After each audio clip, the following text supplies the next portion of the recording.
just needs some sort of mental readjustment. A good workout, 99 times out of 100 will fix that. And if you know that, you know what I'm talking about. It's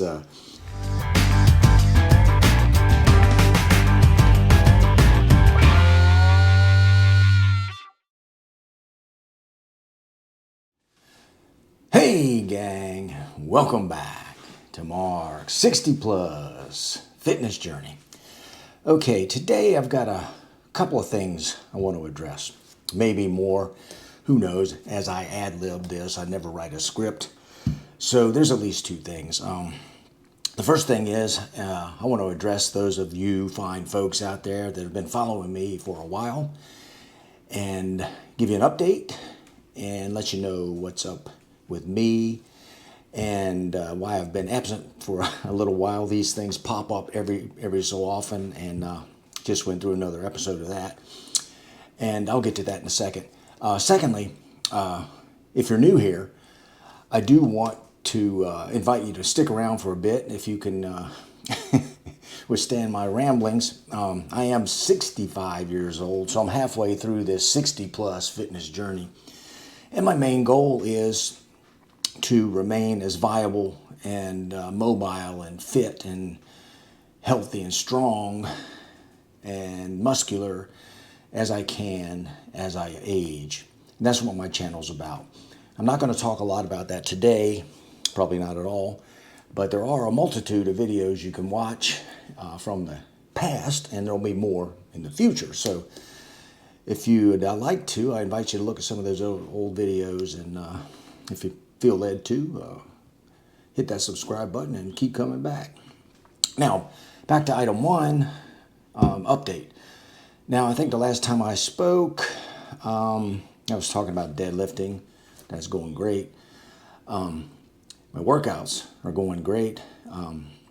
Just the last 3 weeks, I have, those of you that have elderly parents or a parent, you can identify with this, but my mom, again, has fallen ill, and she seems to be making a recovery.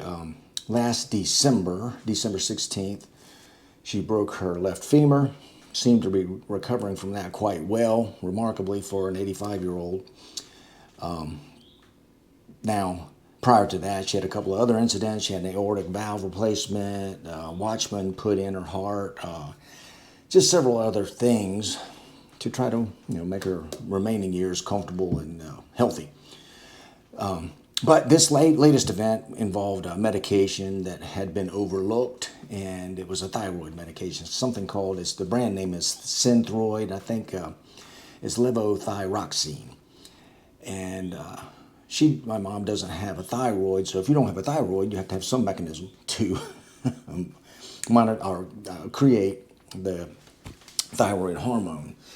And for some reason or another, that got overlooked. Prescription wasn't refilled, and she does have a lot of medication to take. And my brother generally overlooks that, and he's doing a fine job with it. But it got overlooked, and she just gradually felt more fatigued and more peculiar, as she put it, over a period of time, to the point where we had to take her to the hospital via ambulance, where she stayed for 5 days, trying to, once they identified it, get her back on track. And she's back on track to a degree. It takes weeks and weeks for this stuff to get back in your system and to feel normal again, however, a somewhat healthy 85-year-old feels. And so the long and short of all that is I've been spending a lot of time with her. She physically hasn't got the energy to get up by herself. So, I'm worried about her laying down all day long and becoming more frail, losing more muscle, and all the other negative things that go along with laying down too long. So I'm there during the day. My brother lives with my mom, so he's there at night. He still works, so I'm over there during the day while he's at work, and it's just difficult to juggle that and all the other things that I'm trying to do. I am retired. One would think it wouldn't be that big of a deal to find time to take care of things, but Man, I've said this before, once you retire, someone or something or both will find a way to fill that time void. And this is what's happening. And don't get me wrong, I love my mom and I'm glad to do this, but it impacts some things. And I have to triage activities that I like to do. And sometimes some of the ones I like to do just don't have the importance to justify spending the time on them. This being one of them. And I love doing this. I absolutely do. I don't do this for money. I've said that 1,000 times. I do this because I enjoy sharing my journey with you, fine folks, and you guys sharing yours with me and other folks. So, I do want to continue this, and I am, and I hope to get back on track with some more regular videos. I've said that so many times in the past, but I guess the thing is, just keep... every time you fall down 3 times, get up 4, as they say, or something to that effect. But my workouts are going great. I am able to get to the gym. I have just not done a lot of recording. Now today, I did, just to break the ice a little bit, I broke my camera out, that one right here I'm looking at, my GoPro 13 Black or whatever it is, and charged up the batteries, charged up my microphones, and took the gear to the gym. Now this particular gym I have to go to because the one close to my mom is not the best for recording workouts. They're not terribly camera friendly there, and that's okay, I get that. But I did do a little stealth filming today. I put my camera in my backpack, had it on facing backwards, so I've got a video I want to share with you probably tomorrow or soon. Basically, it's a gym walkthrough in this particular gym, just to give you an idea of one of the gyms that I frequent, give you a little better overview. It was a pretty good walkthrough. Might have been a little fast, but I covered the whole building, and it is huge. I counted today. I generally hit, there's 7 gyms around here in this One Life franchise. Again, I'm not here to advertise for One Life. I'm just saying that's the gym I am a member of here in this area. Mid-eastern part of the United States, in Norfolk, Virginia area.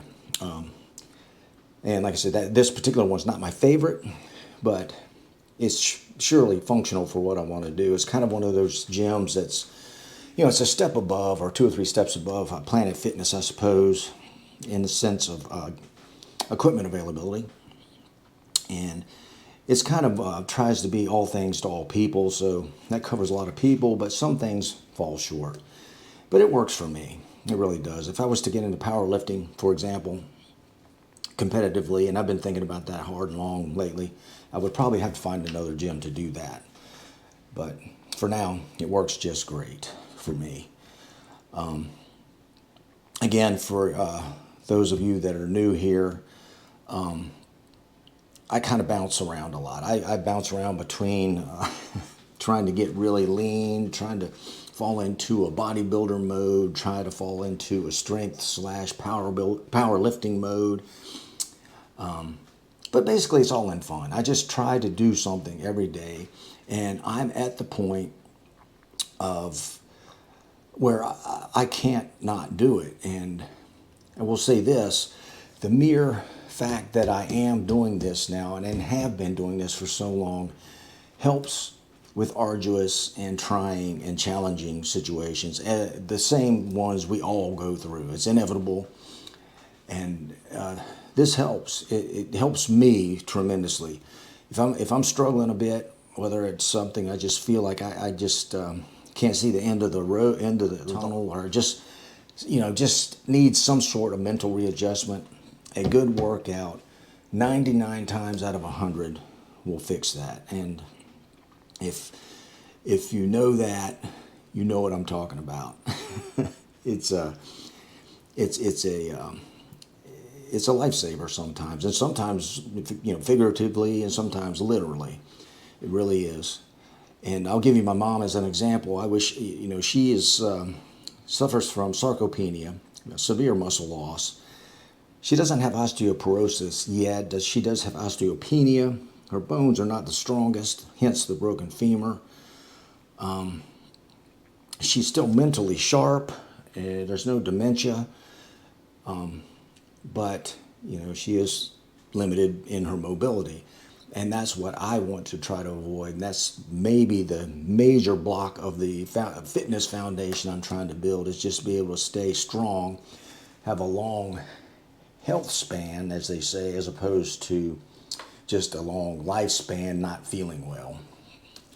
But anyway, there you go. That's just a long rant to say I haven't forgotten about you folks, and today was this is just to get my foot back in the door, and it's kind of like missing school for a while. You kind of dread going back, but you have to do it. So here I am back at school, and I miss you guys and gals. So thanks for all the support. And again, like I said, if you're new here, feel free to look at some of my old videos. Stick around for some more coming up in the future, and let me know what you think. And if you'd be kind enough to hit that subscribe button, that would be great. I think the near term goal is going to be fairly easy. I want to get 4,000 subscribers, 4,000 real subscribers that can relate to this content, and we should be able to do that. We're pretty close, pretty close. Anyway, that's enough of a ramble for today. I appreciate you stopping in. I appreciate your support for all you folks that have been with me for a long time. And I did want to say one more thing. Stan, you asked me in an email that I did not respond to, and I apologize, and I will get back to you. There was an observation you made about me not wearing glasses, and not wearing glasses recently. And I had nothing done to my eyes. It's just one of the, I guess, perks of getting old. I actually had my eyes examined, checked, and the eye doctor said that sometimes my eyesight's gotten better. I can't wear my prescription glasses. I've been wearing prescription glasses since I was in the 7th grade. Just like it was literally like over a couple of weeks, I couldn't wear those anymore. And my eyesight just got back to 20/20. It's literally 20/20. I still can't read well up close, but I have 20/20 long vision. I had no LASIK. I had no cataract surgery. I had nothing. It's just, she said it's a function of I think it was my corneas becoming solidified. So that may not be good in the long run. But for right now, I'm not wearing glasses. So there you go. And with that, I'm just going to end it. It's a 12-minute-and-a-half ramble, so that's too much. So with that, I'll say, till next time, go get 'em. Mark out.